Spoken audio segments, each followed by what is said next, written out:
Hello, good afternoon, ladies and gentlemen. Thank you, Mr. Chairman. My name is Ugur Demir. This is the first author. I am an assistant professor of structural engineering in Izmir Institute of Technology from Turkey. And I will try to give you some brief information about the collaboration between two top universities in Turkey and Fibrobeton, a Turkish company. Most of you, I think, are familiar with this company. They are producing some facade elements and some other, of course, panels or other applications of GRC. And I will try to give you some brief information about it. Actually, I will try to focus on a specific application of GRC in structural engineering area as a seismic retrofitting material. We have developed a method, actually, together with the Fibrobeton company, and they have a collaboration between some Turkish universities. The number of the universities they are collaborating is larger than 20, actually, and they have published more than 100 of scientific papers together with these universities, and more than 30 graduate theses, master's and PhD level theses have been also released by this collaboration. So I will, of course, I will not give all of the details about this collaboration, but I will try to focus on a specific application that we are collaborating with Fibrobeton company. And also some English universities such as Oxford and Sheffield University, we have two different research groups. We are also collaborating together with Fibrobeton, with some British universities as well. So I will try to give you some brief information about this. First of all, I will give the summary of the collaboration of Istanbul Technical University, that is the top university, I guess, in terms of structural engineering in Turkey, and Izmir Institute of Technology, my university. And then I will try to give you some needs, retrofitting needs related to the seismic risks in Turkey, given that we have encountered a devastating earthquake on February 6th, and the formal reported number of the casualties exceeding 50,000. So we are living on an earthquake-prone region in Turkey, and we are all aware that. And the worst situation is we are also expecting another earthquake in Istanbul.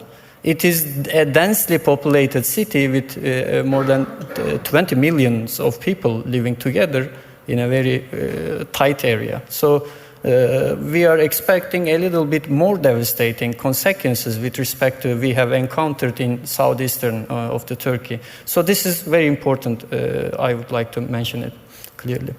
And in this scope of this collaboration, we also constructed some facilities, and I will try to give you some details about seismic test facility that we have constructed on the area, on the site of the factory site of Fibrobeton company.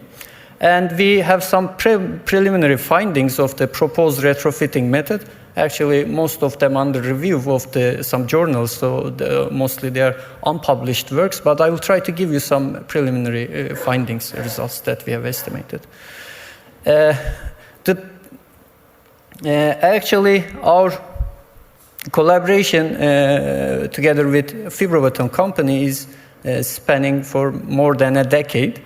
This is actually from a previous GRCA Congress that has been published in the proceeding book of it.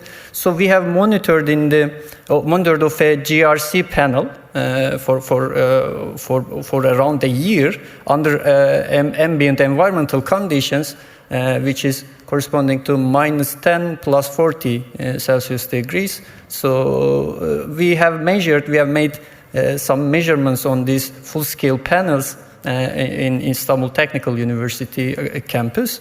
And you see here the date of the measurements, which is beginning from 2010 up to 2011. And on the vertical axis, you see the deformations that we have estimated using some strain gauges. Then we have extended the monitoring duration. So we have monitored the deformations of these panels, GRC panels, for more than 4 years. And we as a result of it, I will not give you too much detail about the project because these are some published works you can reach easily. This has been presented in the other GRCA Congress in Dubai, in the previous one. So you can find much more detail on that proceedings book. So we have monitored the deformations and we observed that there is no visible damage on the panels after monitoring them for more than 4 years long. Then we have decided to, because after making some optimization works in the material, we have decided to try the applicability of the spraying GRC method in order to enhance the seismic behavior of existing building stock. Because majority of the building stock in Turkey is comprised of substandard buildings, which means that there is no compliance with the current guidelines. Particularly, we have some critical dates, such as 2000, and prior to date, there was no site inspection or there was no modern seismic code, and ready-mixed concrete was not being used no longer, and we didn't have some deformed bars. We were all using some plain bars, which you all know that we have some bond problems with them. So we have tried to use this application, this GRC spraying, combined with some basalt mesh reinforcement in order to provide some lateral load bearing and also ductility capacity to the existing reinforced concrete stock. In Turkey, and also I think in most of the developing countries, we have a huge amount of reinforced concrete. For example, in Turkey, more than 90% of the total building stock is comprised of reinforced concrete structures. And around 80% of this building stock has been constructed prior to 2000, meaning that we have serious problems in these buildings. So one of them is the distance of the stirrups. And the stirrups are resisting to the shear forces, meaning that the seismic forces in reinforced concrete structures. That is why it is very critical, the spacing of the stirrups in reinforced concrete structures. So in this study, that was a pilot study in order to understand if the method is working or not. So after using this for the with the detailing of substandard columns, for example, with a compressive strength around 10 megapascals, that is the average compressive strength in Turkey, unfortunately. So this is representing the existing building stock. So we have a lateral reinforcement ratio around 2 per thousand or 4 per thousand, and we have applied 3 plies of basalt mesh reinforcement with 2-3 centimeters thick of sprayed GRC, with 2 different spacing of stirrups configuration. One is 90 centimeters on the left one. On the left figure, you see that the result, and on the right hand you see the 180 centimeters. Millimeters of thickness of spacing of stirrups. As you can see, the gap between this one is the reference one, as you can see, and over it you see the retrofitted one.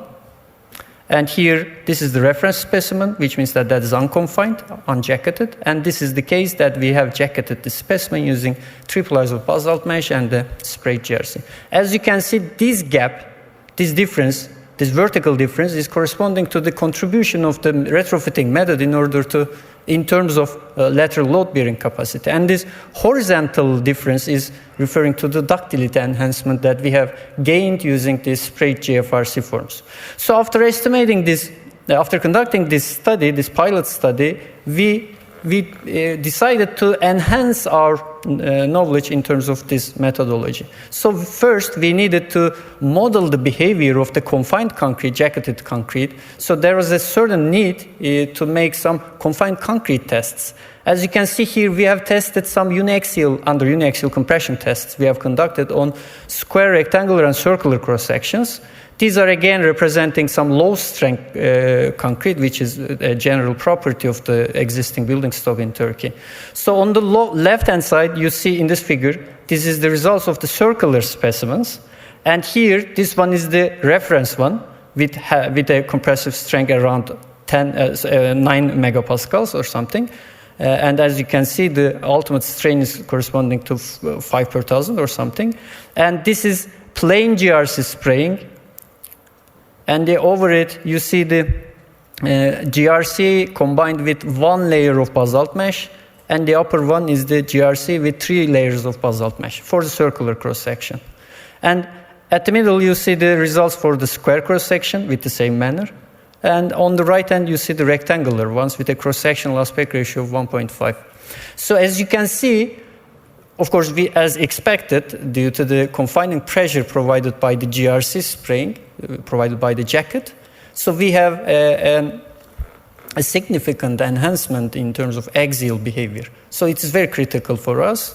So we have conducted more than 30 column tests in order to make this published research. We have published it in Journal of Composites for Construction, which is one of the most prestigious journals in structural engineering area, of course. So after that, we understood that we can also model the behavior, so we can pass to the next level. So it is important, so because in order to eliminate the deficiencies in the existing building stock. As you can see on the screen, 92% of the total buildings in Istanbul, this is the result from the Istanbul study, is comprised of plain reinforcing bars, not the deformed ones. So their tensile capacity is quite lower with respect to the modern deformed bars. And also there are serious bond problems that we are encountering. So the other deficiency is the spacing of the stirrup. We have investigated more than 60,000 buildings in Istanbul. That's an ongoing work together with Istanbul Metropolitan Municipality and Istanbul Technical University, which I'm also included. So the average value of the stirrup spacing in the existing building stock is 25 centimeters, and actually the Turkish building code is limiting this spacing with 15 centimeters. So it is half of the required one. Again, the axial load to capacity ratios of the existing columns, as you can see, the mean value is 60%. So it means that the reinforced concrete columns are loaded with the 60% of their capacities. Actually, in seismic prone areas, it is again restricted to 40% of them. By Turkish guideline, I mean. And the concrete strength, as you can see, the mean value is around 10 megapascals. And only for the less than 1% of the existing building stock, we observe compressive strengths larger than 20 megapascals. So the problem is huge in Turkey. So that is why we are too afraid of the expected Great Istanbul earthquake. So we expect a little bit more devastating results, so we have to hurry about it. So these are some pictures that I have taken in the earthquake region last month. And after the earthquakes, the government has commissioned some recon groups. I was also included one of them. So I visited to make some damage inspection in the earthquake area. So you can see some results from some views from that. So the detailing of the buildings is very problematic, as you can see, in terms of spacing of the stirrups, in terms of hook angles, in terms of usage of plain reinforcing bars, poor quality of concrete. That is why we are encountering such kind of soft story collapses, which is resulting with some devastating results. But the problem is, if you inspect the buildings using the principles of the current guidelines, particularly we have Turkish seismic guideline, so it is, of course, giving some methods in order to understand the seismic behavior of the existing buildings. But the problem is, as you can see, the deficiencies are huge. So if you follow the procedure that is described by the Turkish building code, you will see that almost more than 80% of the building stock is not fulfilling the requirement of life safety. That is the performance target for the residential buildings. So what can we do for such a huge amount of buildings? If you try to demolish and rebuild all of these buildings, it will cost more than 500 billion euros, I mean. So it's not possible, only for Istanbul, I mean. So we have many cities under the earthquake risk. So it's not possible to simply demolish and rebuild all of these buildings. We don't have money, we don't have budget, we don't have time also. So we are expecting the Istanbul earthquake. So we are trying to make some prioritizing studies, for example, to separate the buildings depending upon the estimated risk. So we are doing some rapid seismic assessment methodologies that we have proposed that, and the Istanbul municipality is using it. So we are trying to classify the buildings with high risk, very high risk, medium risk, and low risk. This, as you can see here, the fail and pass buildings. So we have to separate the fail buildings with subgroups. So after that, they are trying to estimate an intervention prioritization. For example, if the capacity over demand ratio is between 0 and 25, we immediately make some intervention. We have to do it. We either retrofit or demolish it. If it is between 25 and 50, we are making some intervention. We are planning to do some intervention between 1 and 3 years. So it is depending upon the demand over capacity ratios that we have estimated using the study. So with this purpose, we have constructed a new facility to represent the deficiencies of the existing blocks in Turkey. For example, this was an existing mock-up building, and the Fibrobeton company is hanging some facade elements here. They are making some full-scale tests. They were making prior to us, and also they were making some demonstrations to the clients. So we have used that building as a reference for us. We added some shear walls in order to create a strong reaction wall to make such kind of seismic tests. Then we have to we have to create a strong floor in order to apply some axial loads on the floor level, as you can see. And that is the final case. We have constructed some full-scale columns, reinforced concrete columns, representing the existing building stock. Using this kind of horizontal actuator, we have estimated this is capable of applying around 60 tons of horizontal load. And we have some jacks which is capable of applying 200 tons. That was the capacity of some columns with high aspect ratios, so we have to use it.